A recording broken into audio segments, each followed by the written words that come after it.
18 septembre 2024, le groupement des entreprises du Cameroun fait sa rentrée économique.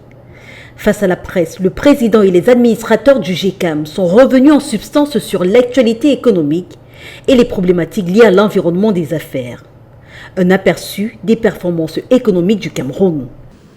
Les performances économiques du Cameroun sont en deçà des objectifs qu'il s'est fixés dans le DSCE et la SND 30. D'un objectif de croissance de 5,5% sur la période 2010 à 2020 et de 6,6% sur la période 2021-2025, nous avons réalisé respectivement 4 et 3,8% sur ces périodes. Par conséquent, le déficit de la balance commerciale du Cameroun s'est aggravé et a franchi la barre de 2000 milliards de francs CFA en 2022, soit près de 25% du budget.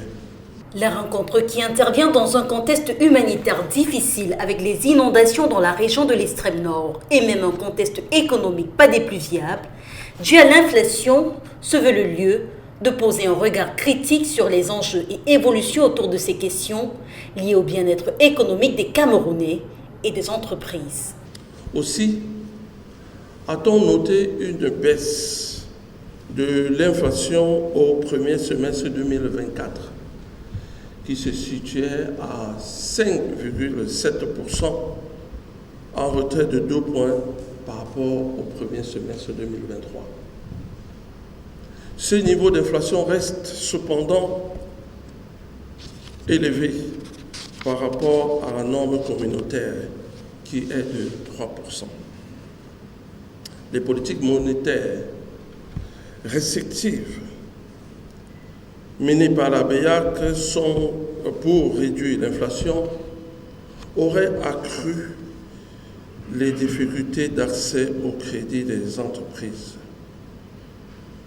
Pour faire face à l'inflation qui a atteint 7,4% en 2023, la BEAC a renforcé la politique d'austérité qu'elle mène depuis 2021.